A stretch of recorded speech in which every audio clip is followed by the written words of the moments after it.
अब हम डेब्ट टू कैपिटल एम्प्लॉयड रेशियो के अंदर नेक्स्ट क्वेश्चन कर लेते हैं। नेक्स्ट क्वेश्चन आपकी स्क्रीन के ऊपर ये रहा। कैलकुलेट डेब्ट to capital employed ratio from the following information.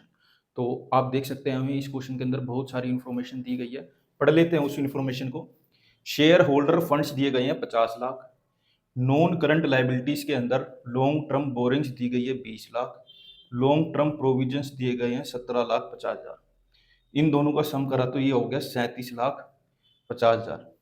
Non current assets, property plant and equipments and intangible assets दी गई है 90 लाख। नॉन करंट इन्वेस्टमेंट दी गई है 12,50,000। इन दोनों का सम करेंगे तो आएगा 1,02,50,000। करंट एसेट्स भी दी गई है 23,50,000। तो हमने देखा इस क्वेश्चन के अंदर हमें डेब्ट टू कैपिटल एम्प्लॉयड रेशियो निकालना है। उसका फॉर्मूला होता है डेब्ट अपॉन में कैपिटल एम्प्लॉयड, मतलब लॉन्ग टर्म डेब्ट अपॉन में कैपिटल एम्प्लॉयड। तो मैंने क्वेश्चन को अच्छे से रीड करा, मैंने देखा यहाँ पर कहीं भी डायरेक्ट कैपिटल एम्प्लॉयड नहीं दी, यहाँ पर कहीं भी डायरेक्ट लॉन्ग टर्म डेब्ट नहीं दी। हमें दोनों ही क्या है फाइंड करनी पड़ेगी। जो डाटा हमें दिया गया है उसकी हेल्प से हम दोनों ही चीजें फाइंड करते हैं। तो लॉन्ग टर्म डेब्ट क्या होती है बेटा? Long term borrowings plus long term provisions. तो लॉन्ग टर्म बोरिंग्स कितनी है? 20 लाख। लॉन्ग टर्म प्रोविजंस कितने हैं? 17,50,000। जब मैंने इन दोनों को सम करा तो मेरी लॉन्ग टर्म डेब्ट आ गई 37,50,000, 37,50,000। कैपिटल एम्प्लॉयड का फॉर्मूला जो गिवन डाटा है उसके बेस पर बन रहा है, शेयर होल्डर फंड प्लस में लॉन्ग टर्म डेब्ट।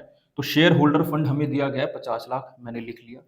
लॉन्ग टर्म डेब्ट अभी अभी मैंने फाइंड करी 37,50,000। जब मैंने इन दोनों का सम करा तो मेरा आया 87,50,000।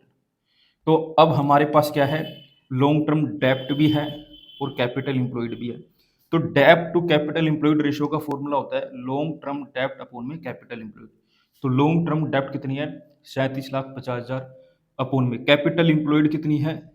87,50,000। यहाँ पर हमने क्या करा, 4 जीरो से 4 जीरो को काट दिया, हमारे पास बच गया 375 अपॉन में 875। अब मैंने क्या करा, इसको 5 के टेबल में काट दिया। जब मैंने 5 के टेबल में काटा तो मेरा आया 75 अपॉन में 175।